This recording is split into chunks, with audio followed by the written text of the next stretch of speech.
under your butts. In a world overflowing with movies, we need a hero. Someone to separate the bad from the good.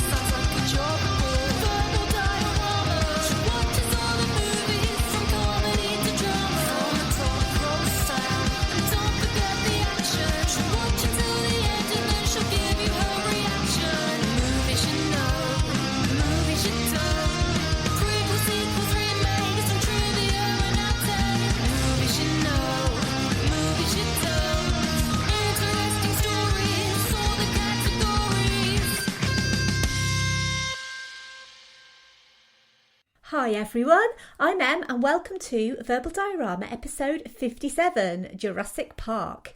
This is the podcast that's all about the history and legacy of movies you know and movies you don't. I hope you're all continuing to be safe and well during these ridiculously crazy times that we're all going through at the moment, and whether this is your first episode of Verbal Diorama or your 57th, thank you so much for joining me, especially today, because this is a very special episode. And I don't mean like a very special episode of Saved by the Bell where it was about underage drinking or drugs. I mean this is a very special episode of Verbal Diorama because if you're downloading this on release day, then you are downloading it on my birthday, because today is my birthday. Last year I also put out a special episode on my birthday, and that was The Iron Giant. And I kind of thought to myself, well, how do I top The Iron Giant? Because not only is it one of the greatest animated movies ever made, The Iron Giant himself is incredibly big. And to be honest, there was only really one contender, and that was the daddy of all dinosaur movies. Or actually, should that be the mummy of all dinosaur movies, thinking of it? Jurassic Park. And so I've pulled out all the stops, really, to get this episode out to you guys on my birthday, and I really hope that you enjoy it. Some of you may or may not know that it was the death of my granddad at Christmas 2018, which was the catalyst for me actually getting this podcast off the ground. And I made him a promise that I would do this podcast, and Jurassic Park was one of those childhood memories of my grandparents taking me and my brother to the cinema, which was quite a rarity when I was a kid, because going to the cinema was a real treat. And my grandma and granddad taking us to see Jurassic Park was defining for me for so many reasons. Mainly because it created my love of cinema, really. And it's a movie that still fills me with just this wide-eyed wonderment. And the fact it holds up almost 30 years later is really testament to the genius of Steven Spielberg and Michael Crichton and Mary Shelley. So let's go into it. Welcome to Jurassic Park. I own an island off the coast of Costa Rica, and I've spent the last 5 years setting up a kind of biological preserve. What kind of park is this?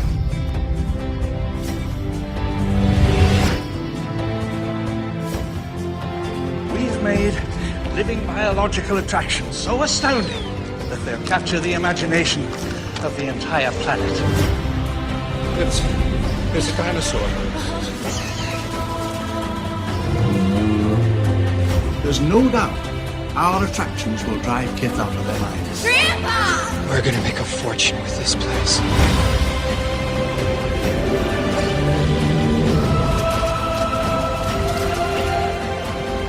We're going to open next year, that is if the lawyers don't kill me first. What species is this? It's a velociraptor. The park will open with the basic tour you're about to take. Don't you see the danger, John, inherent in what you're doing here? Genetic power is the most awesome force the planet's ever seen. You wield it like a kid that's found his dad's gun. These are aggressive living things that have no idea what century they're in, and they'll defend themselves violently if necessary. Dinosaurs and man. Two species separated by 65 million years of evolution, just been suddenly thrown back into the mix together. How can we possibly have the slightest idea of what to expect? Hey, what'd I touch? I didn't touch anything. We stopped. Anybody hear that? It's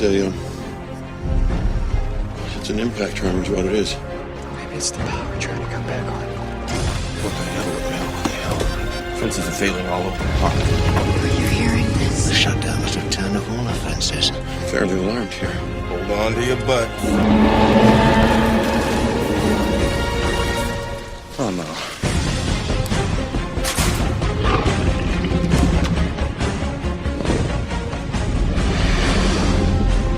Call the mainland. Tell them to send the damn helicopters. I can't get Jurassic Park back online. Yeah, that's nice. Gotta go. Come on. We gotta get out of here. The only thing that matters now are the people we love. Which is just a delay. That's all it is. All major theme parks have delays. Yeah, but John, if the Pirates of the Caribbean breaks down, the pirates don't eat the tourists.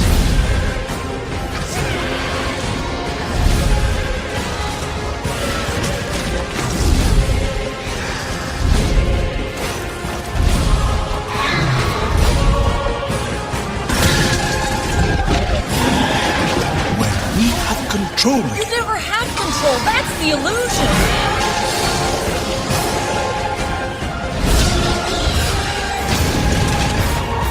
Boy, I hate being right all the time.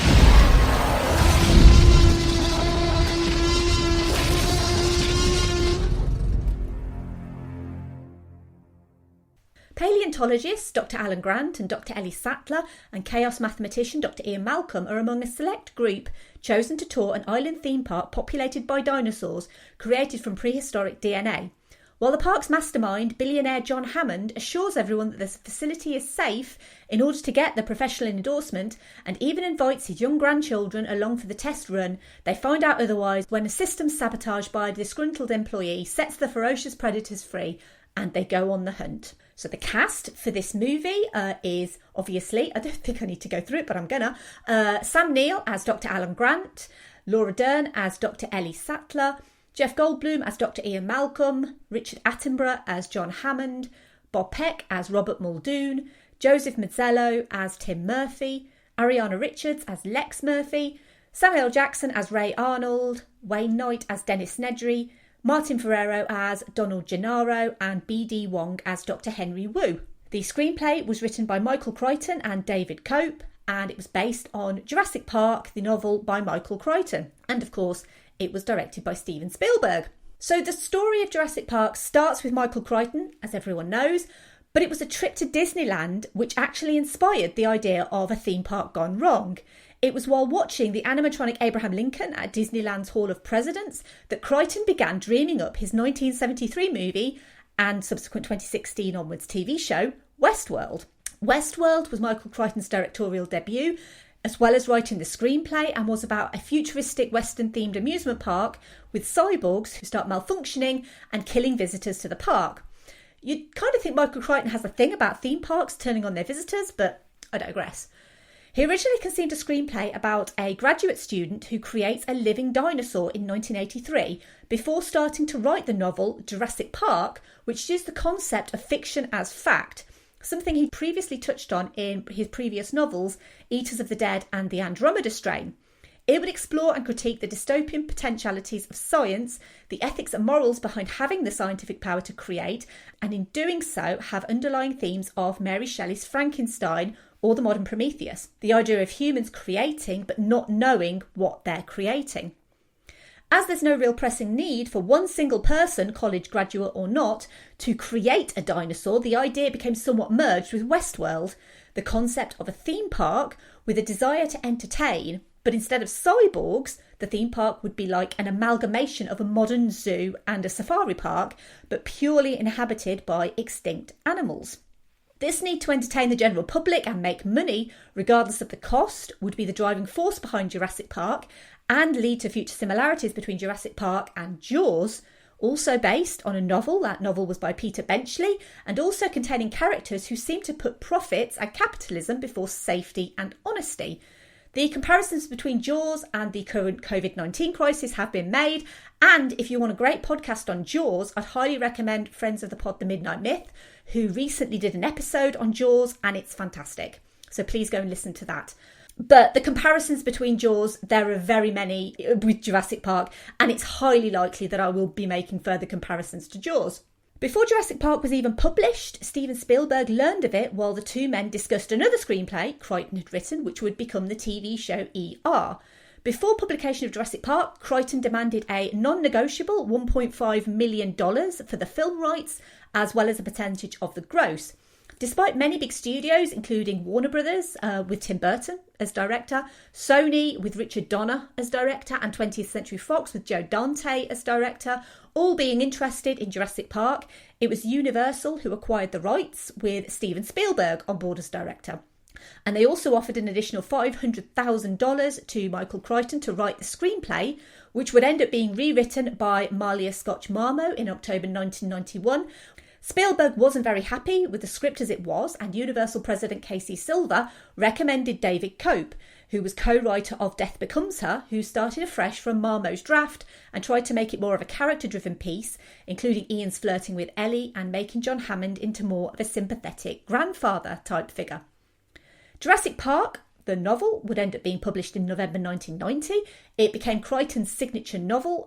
He'd also write other book-to-film adaptations, including Congo, Sphere, Disclosure, The Lost World, and Twister. Michael Crichton passed away on the 4th of November 2008 of lymphoma. We might as well take the opportunity to go through some of the differences between Crichton's book and the movie. Crichton himself stated that the script only had about 10 to 20% of the novel's content. And of course, with Crichton co-writing the screenplay himself, there can't be much, if any, argument that this isn't truly Jurassic Park. It's actually one of the few book-to-movie adaptations that's widely seen as superior. But the movie did tone down the violence considerably to appeal to a family audience. So some of the gruesome stuff cut include Dennis Nedry carrying his own intestines, Henry Wu being eaten alive by raptors, Robert Muldoon firing a rocket launcher, cutting a raptor in half. And that's just some of it. Some movies really do benefit from that R rating, but Jurassic Park was already a reasonably scary PG, and it relies more on implied horror and scares, and that sometimes can be more effective than blood and guts. The movie version of Ellie has a larger role and gets to be the hero of the story. Without Ellie turning on the power in the park, they'd all be goners. The fact that Ellie is not only a female lead, but also a woman in STEM who relishes in her profession as well as her personal feelings, whether they be platonic or romantic towards Alan Grant, Ellie having more of a role was defining for me as a kid. To see a female scientist who knew what she was talking about, as well as restoring the power to the park and evading raptors. The female characters actually having agency in this movie and not just being damsels in distress was a really big deal for me. Alan's character is more dynamic and more apparent to change. In the film, as opposed to the book, he dislikes children and he does effectively traumatise a small child at the Badlands with his raptor knowledge. But he grows throughout the movie to be a father figure and protects young Lex and Tim as he takes them under his wing as they try to reunite with the other characters. The characters of Lex and Tim are age swapped, so Lex is younger and more dino obsessed in the book, although again, seeing a young girl who could program, or hack, as she called it, was amazing for me. And I'm not going to suggest outright that the characters of Ellie and Lex got me into a career in STEM, but they certainly didn't hinder my leanings into the IT field. And the age swap in the movie was mostly done because Joseph Mazzello had auditioned for a role in Spielberg's previous movie, Hook. But he was actually considered too young for that character. And Spielberg was so impressed with young Joseph Mazzello that he promised him they would work together. And when the character of Tim came around, Spielberg actually made Tim the younger character so that Joseph Mazzello could work on the movie. According to Ariana Richards, her audition included a scream, and hers was so pronounced that Spielberg's wife woke up upon hearing it, thinking someone was genuinely in danger. And that scream is the reason Ariana Richards got this role. And just on a by note as well, the screams in this movie, you believe them. And there's a lot of good reasons why, but I'll come to that in a little bit. So just some of the changes from between the book and the movie. So the book begins with the murder of a small child by a group of, oh my God, I'm not going to pronounce this right. I'm having a go at myself because I am not going to pronounce this right. Procompsognathus. Yeah, those ones. The movie begins with the transportation and eventual murder of a worker moving a velociraptor into its cage.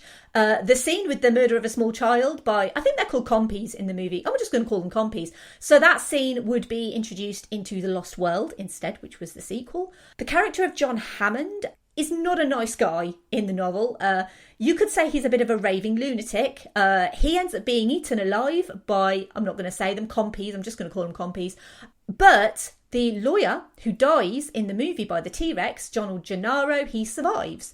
Dr. Henry Wu is more prevalent in the novel, which is one of the reasons why fans were so hyped for B.D. Wong's announced return to the franchise for Jurassic World, because Henry Wu is quite a major character in the book.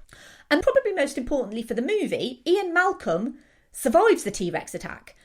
He's not so fortunate in the book, however, because he's attacked by the T-Rex and he's given morphine after being injured.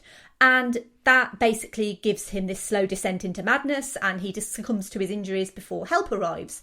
Considering Jeff Goldblum's role is probably one of the most iconic in the whole movie. I mean, there's a lot of iconic roles in this movie, but Jeff Goldblum is probably more so. And also his return for The Lost World, which interestingly, I found out that Michael Crichton actually chose to resurrect the character for that novel, because Crichton obviously wrote The Lost World after the success of Jurassic Park, and he actually resurrected Ian Malcolm. While the book ends on a depressing and traumatising note, the movie obviously ends a lot happier. In the novel, the Costa Rican Air Force napalm Isla Nublar, and the escapees are essentially detained for questioning for an inordinate amount of time.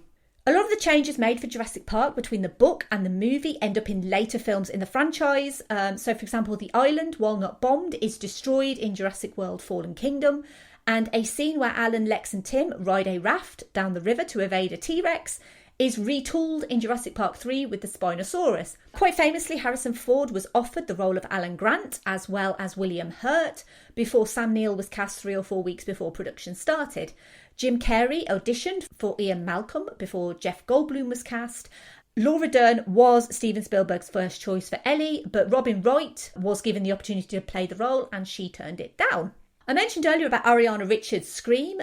Christina Ricci also auditioned for the role of Lex, but Joseph Mazzello was the only kid in contention for Tim, as I said, after his disappointment at a failed audition for Hook, which Spielberg actually worked on while Crichton wrote the first draft of the screenplay for Jurassic Park, which I adore, by the way. I love Hook, so expect Hook on this podcast probably sometime next year, because I would be very, very excited to look into Hook. Filming began on the 24th of August 1992 on the Hawaiian island of Kauai.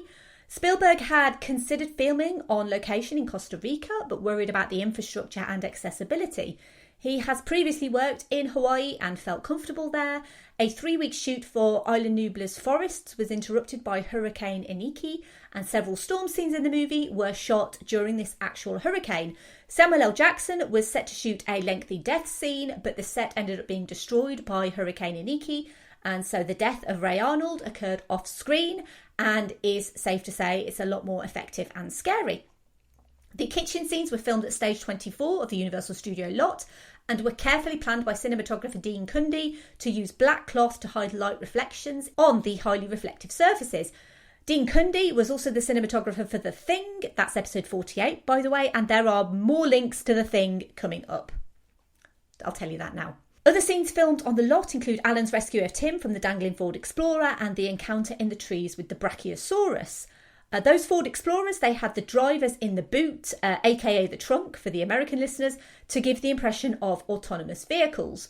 Red Rock Canyon was also used to film the initial scenes with the dinosaur dig in Montana. There were consultant paleontologists on set, but they couldn't actually agree on the physics of the dinosaurs, especially when it came to running.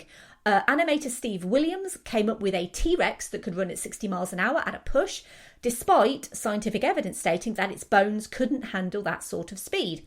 The science of Jurassic Park, well, it's tentative at best. Let's quickly go through some of the science. And I'm not a scientist by any stretch of the imagination. I enjoy reading about science. I enjoy I enjoy the science of genetics. I enjoy biological science. And so all of this information I've gathered from online is not from my own personal knowledge of science. But the featured dinosaurs mostly weren't actually from the Jurassic era for a start. But Cretaceous Park just doesn't seem to have the same ring to it. The movie explains that they extract dinosaur DNA from preserved mosquitoes in amber, but scientists state that you would actually need the whole genome. The process they use is less creation and more cloning. Michael Crichton actually went into extraordinary lengths in his original novel to explain how the science should theoretically work.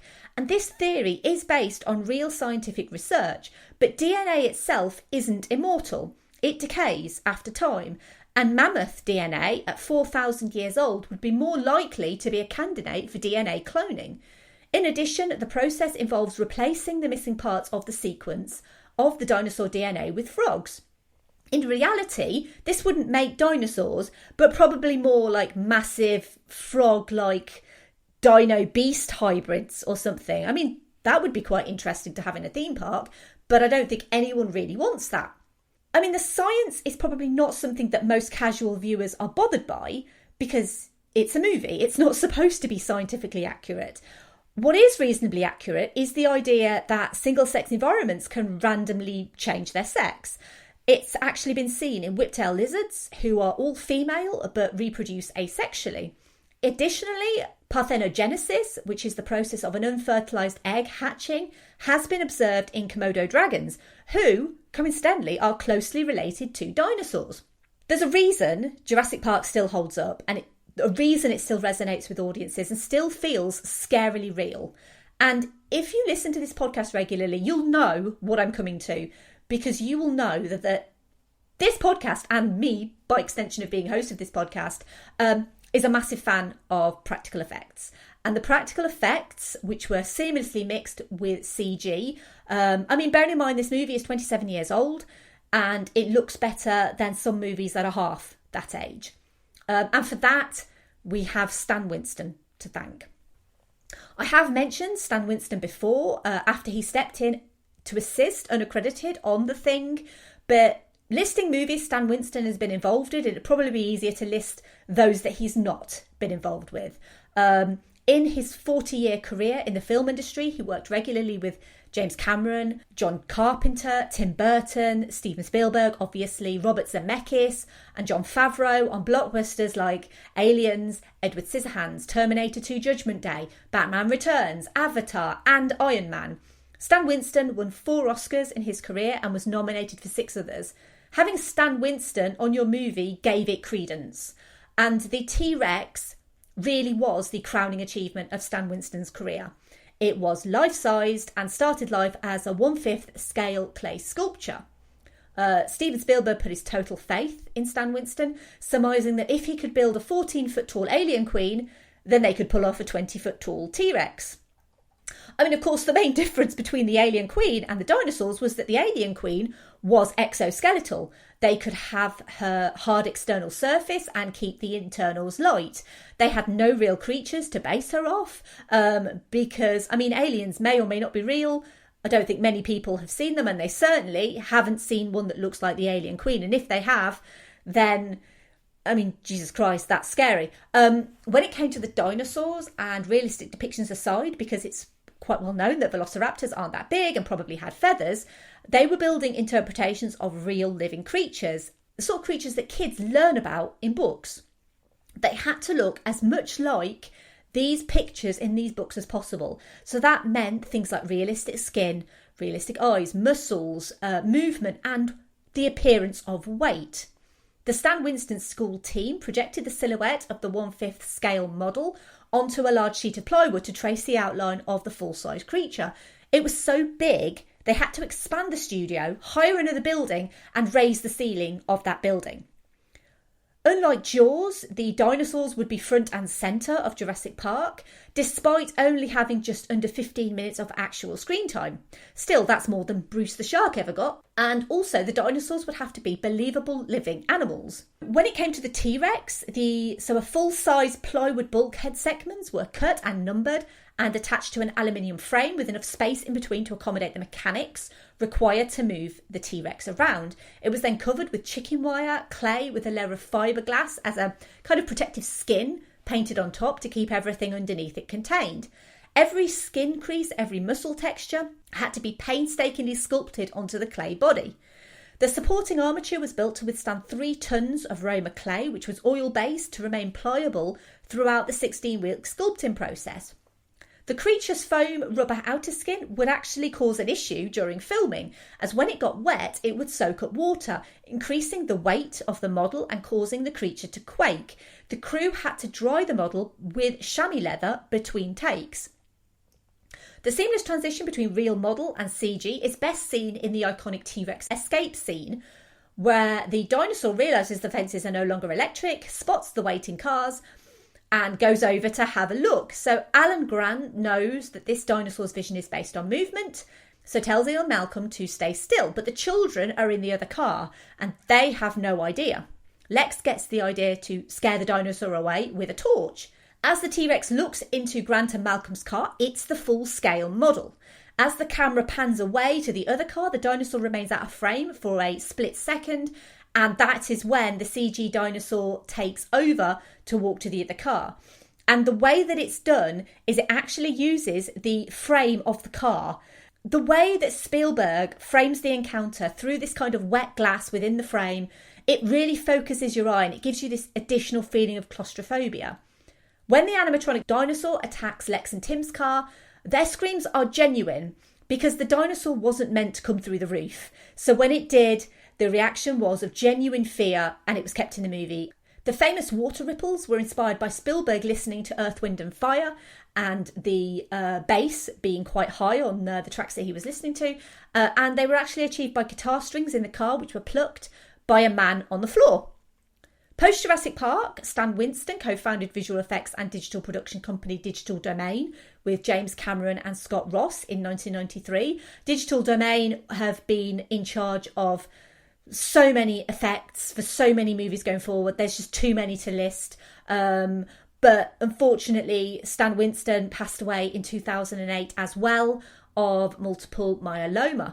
So the dinosaurs actually featured on screen include Alamosaurus, that's the skeleton in the visitor centre, Brachiosaurus, Dilophosaurus, which actually didn't spit in real life, but this version spit a concoction of Methicil and KY jelly, delightful, Gallimimus, Parasaurolophus in the background with the Brachiosaurus, Triceratops, obviously depicted as sick. That was operated by 8 puppeteers and was the first dinosaur filmed. And that's probably the reason why when they first see this dinosaur, the actors have a genuine look of surprise and excitement and awe on their faces, because that was probably the first time they were looking at that dinosaur. And can you imagine being on a set of a movie, knowing it's about dinosaurs, but seeing that dinosaur for real? I mean, it just must have been incredible for them.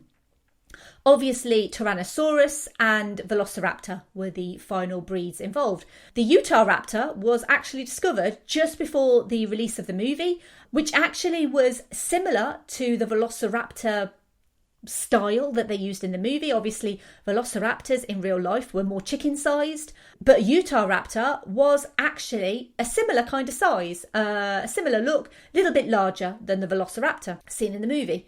The noises for the dinosaurs were created by sound designer Gary Rydstrom and were a mixture of various animal noises such as whales, donkeys, hawks, howler monkeys, cows, African cranes, tortoises, tigers, alligators, dogs, walruses, geese, among other animals basically, as well as human noises, gunshots, car crashes and rain. Famously, Phil Tippett is listed as dinosaur supervisor, which created so many internet memes. It's unbelievable. With a history in stop motion animation, you'll remember him from episode 16, which was on Willow, and his stop motion Ebosisk that he created for that movie.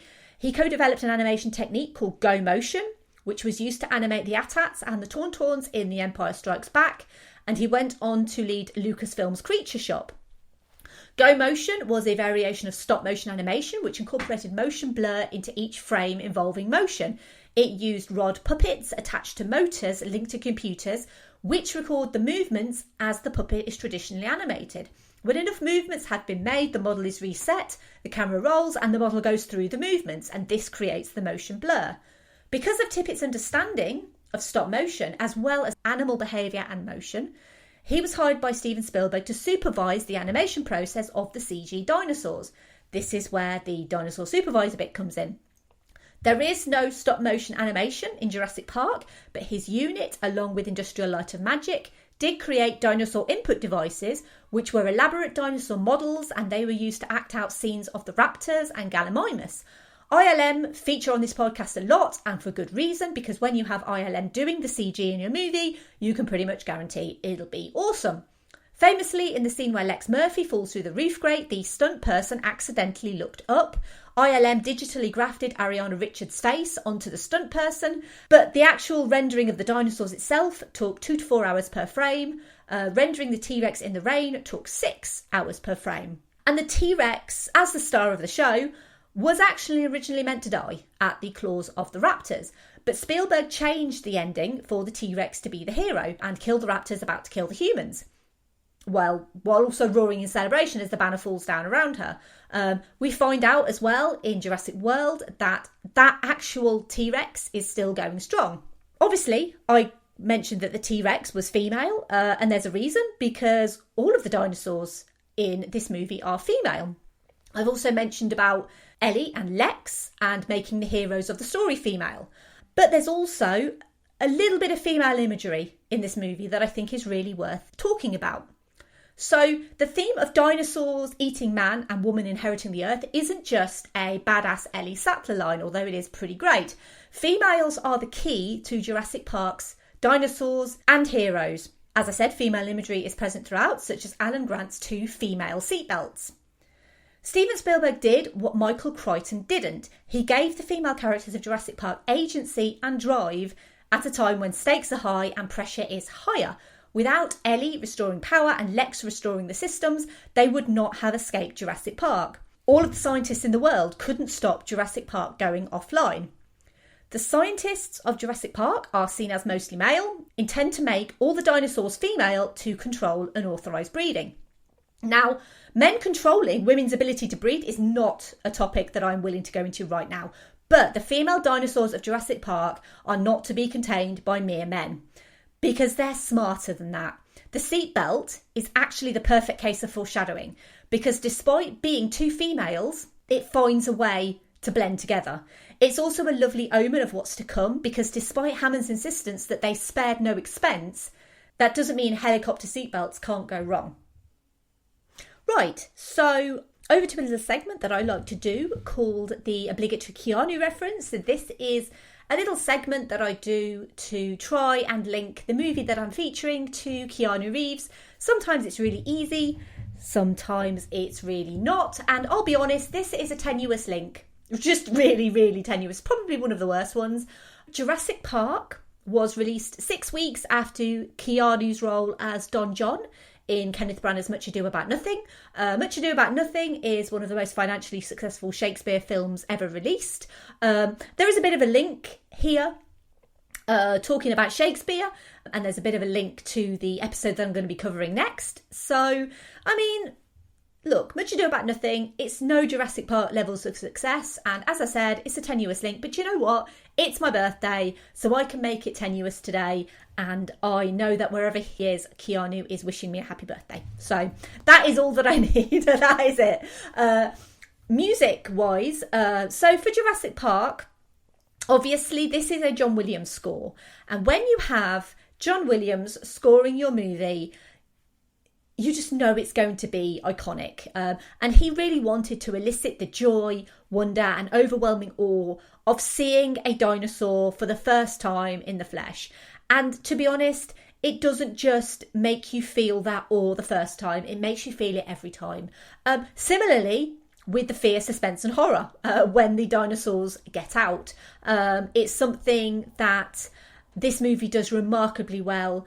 The score is truly, truly great. It's truly one of the greats that I think John Williams has ever done.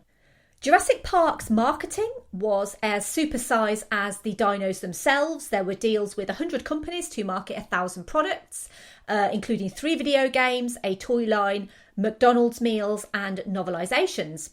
The tagline, "An adventure 65 million years in the making," is now seen as one of the great movie taglines, along with the poster, which is very minimalist, only showing a Tyrannosaur skeleton, but again, seen as one of the greatest movie posters ever made.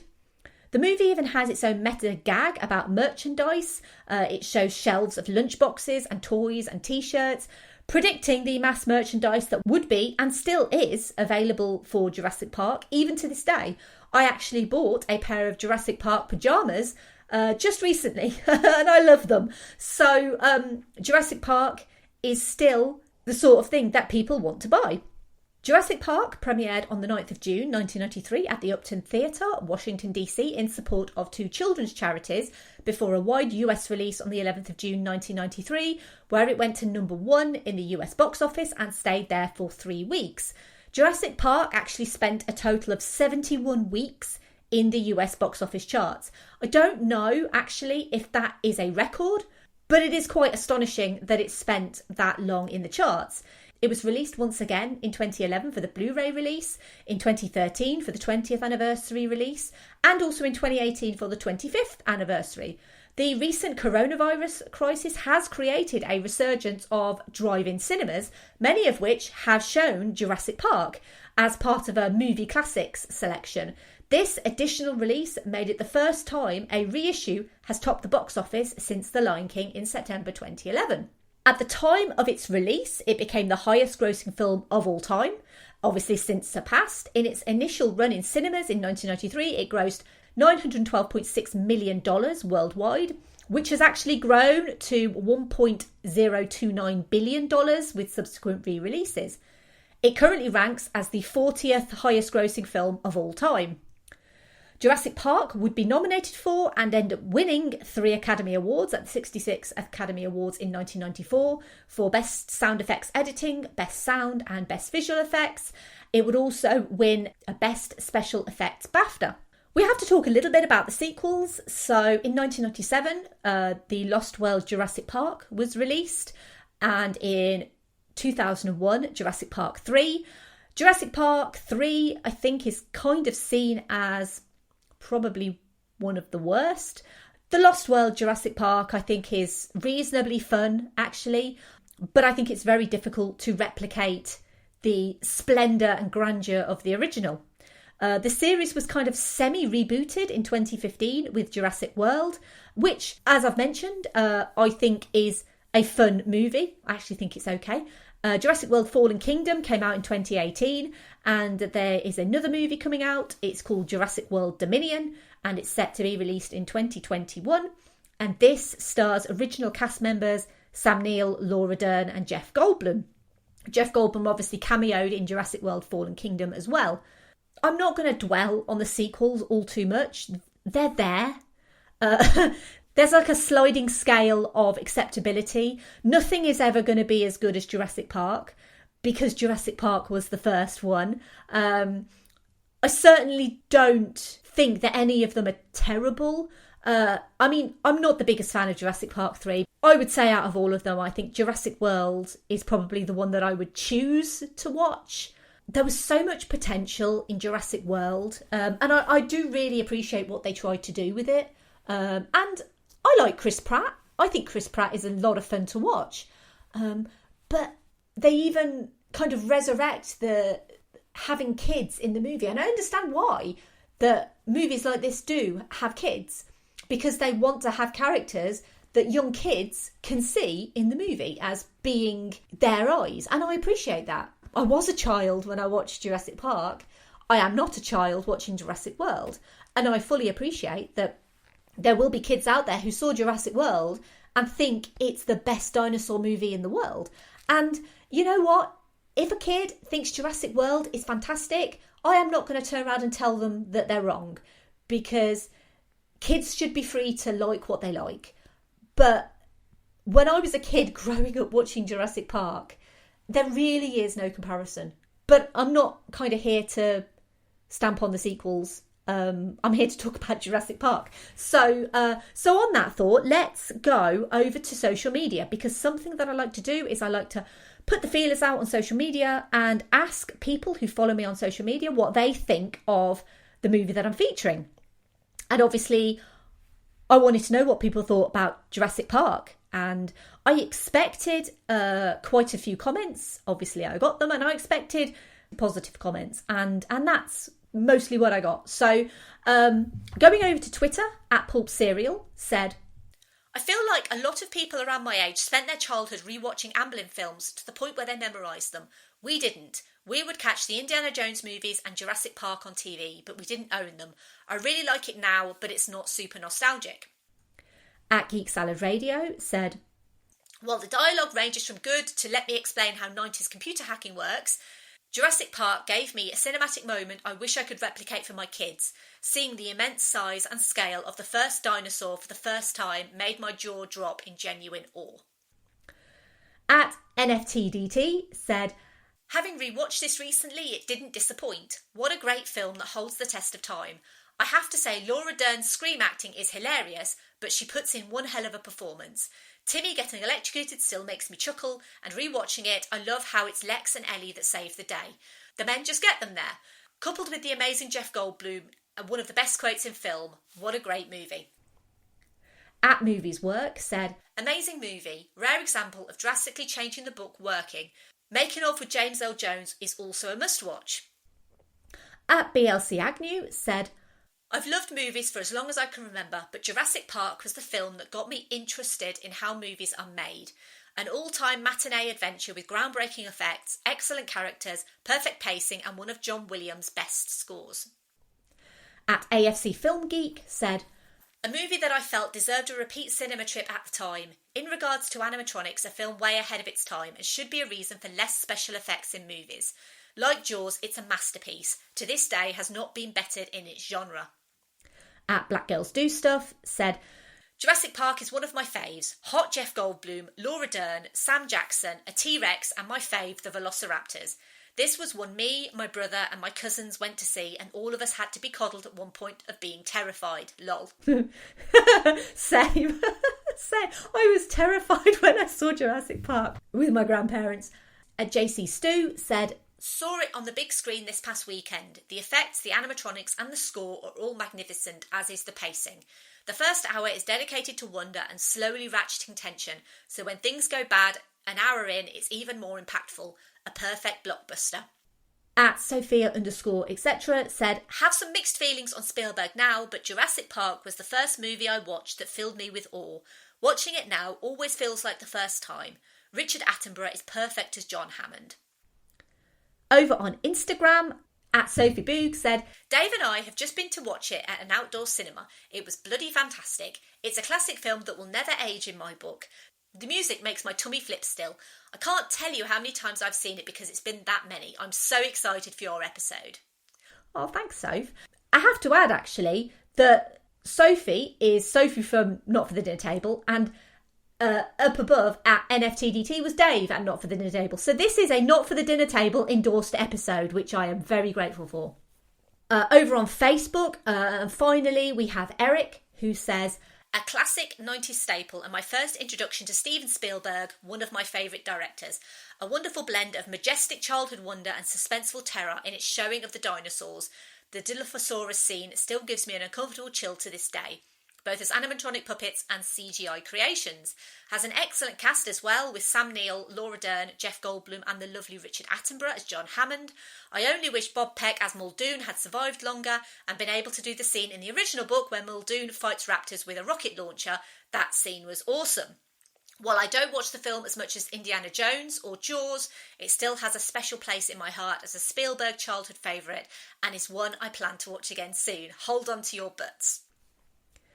Thank you, everyone, for getting involved with this episode, and thank you for your comments. It's always so wonderful to get comments from people, and I'm always so grateful for it as well, because the worst thing that I think could possibly happen is to put out a call for comments on social media and to get literally nothing.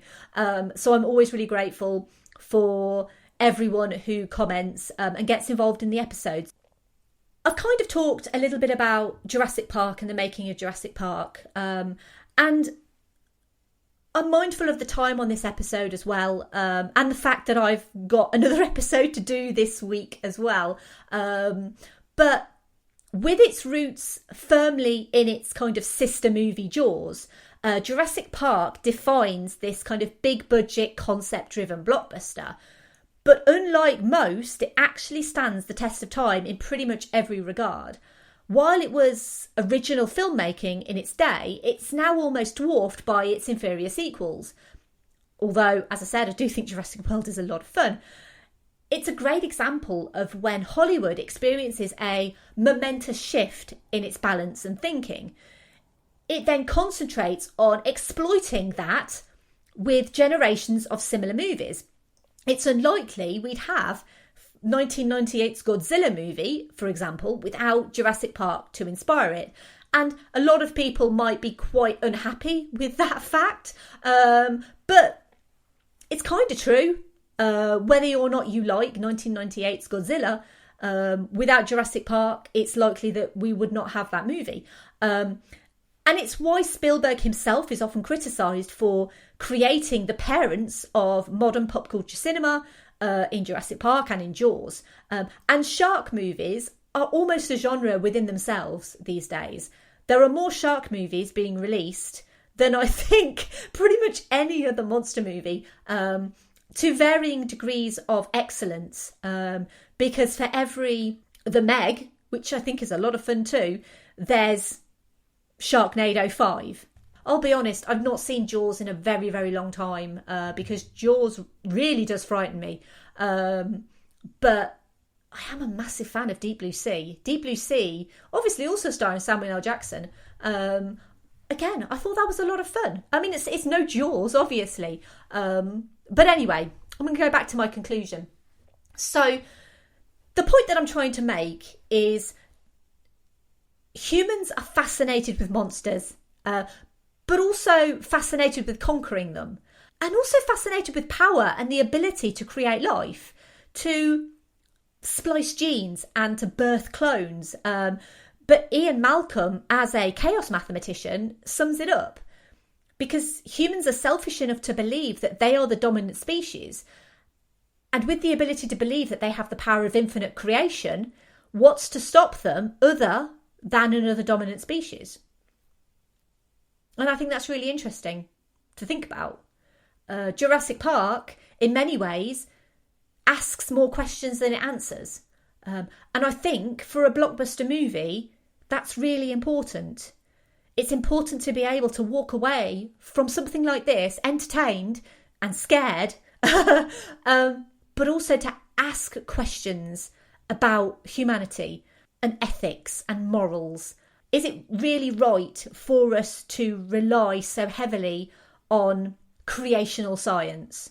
What is the real benefit of doing so?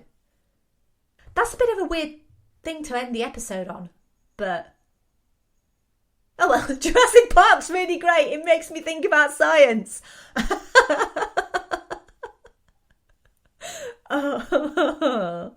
Anyway, thank you for listening to this very special episode of Verbal Diorama.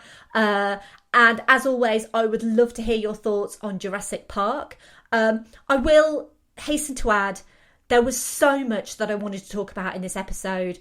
There was so much information out there about Jurassic Park, about the making of Jurassic Park, the theories behind Jurassic Park, the science behind Jurassic Park. There was so much that it was a little bit overwhelming for me. And the fact that I've not long put an episode out on X-Men, and I only had a short amount of time to get an episode out on Jurassic Park, it's my fault really for scheduling Jurassic Park in so close after X-Men. But there was so much more that I wanted to talk about. Jurassic Park is so all-encompassing and so rich in content. But I hope that I've covered the basics at least, and maybe enough to kind of start a conversation on social media, if you wish, about Jurassic Park, because I really would love to hear your thoughts on Jurassic Park. And if you do like this episode or any episode that I've done, I would absolutely love it if you would take a moment to rate and review on something like Apple Podcasts or Podchaser. I've had some lovely 5-star ratings recently, so thank you so much for giving me those. It always gives me a bit of a boost, and it is literally the best way to show that you enjoy these episodes and the fact that I do genuinely try and work the hardest that I possibly can on them. The other thing you can do is tell your friends, get them to download it. Especially if they're a fan of Jurassic Park, maybe they will learn something that they didn't know. Maybe they will get in touch with me on social media and say, well, actually, you missed this. I know I missed a lot in Jurassic Park. I just really wanted to get an episode out ASAP. So, yeah, I'm sorry if I missed a vital bit of information. Was not my intention. As I now have 57 episodes, I previously used to list all of the episodes that I've done, but instead what I do now is I go through my previous episodes and I recommend similarly themed episodes that if you like Jurassic Park, you might also like. So, if you liked this episode on Jurassic Park, you might also like episode 13, The Mummy, because that's kind of a very fun action-adventure creature feature. And it's literally the greatest movie ever made. Episode 16, Willow, because I mentioned that this episode, and Phil Tippett's work in that movie is beautiful. Episode 17, The Iron Giant, because it was last year's birthday episode, and you should not only listen to my episode on The Iron Giant, you should watch The Iron Giant because it's brilliant. Episode 41, which is Tremors, because Tremors has some great practical creature effects that are very, very brilliant. And I've mentioned it several times this episode. Episode 48, The Thing, for Stan Winston, obviously, but mainly for Rob Bottin's creatures, because Stan Winston was not as involved in that movie as Rob Bottin was. And it's a wonderful, wonderful movie. Obviously, give me feedback. Do you think that I got these episodes right? Do you think I missed any? Let me know. The next episode is going to be on this Thursday, so 3 days from today, if you're downloading it on release day. And it's a reappearance for the late Heath Ledger. I said to you when I did the episode on A Knight's Tale that Heath Ledger would be returning. And I always intended him to return for this movie because this was kind of the movie that really cemented his career. It really got him noticed by Hollywood and by many, many hearts across the world with his starring role in a high school adaptation of William Shakespeare's The Taming of the Shrew. Along with Clueless, which is also an episode I've done, by the way. It's one of the 90s most enduring high school comedies, as well as being based on classic literature. And I love it, baby. I'm such a loser. So the next episode is going to be on 10 Things I Hate About You. And I hope that you will join me in a few days for that. And you can find any of my other 56 episodes in your podcast app of choice in the meantime, before 10 Things I Hate About You comes out, if you wish. Obviously, if you wish to follow me on social media and chat to me about Jurassic Park, feel free. I am at Verbal Diorama on Twitter, Facebook, Instagram, and also have a Letterboxd account as well. You can sign up to support the show financially if you want to. There is no obligation. I have a Patreon at patreon.com/verbaldiorama. You get some lovely little perks. You get the upcoming schedule. You get early release episodes. And so I need to say a massive thank you to the patrons of this podcast, to Simon E, Sade, Hardy L, Claudia, Simon B, Laurel, Derek, Jason, Kristin, Kat, Andy, Mike and Griff. They're the scientists who were so preoccupied with whether they could, they didn't stop to think if they should support this podcast, and I am very grateful to them for that. If you want to get in touch with me on email, it's verbaldiorama@gmail.com, or my website is verbaldiorama.com. And I also write for Film Stories, so you can pop over to filmstories.co.uk. You can see the articles that I write online. You can order copies of the magazine. And it's really important that you show your support to independent publications, especially right now. And you can do that by visiting the site, clicking on links, or, as I said, buying some magazines. And finally,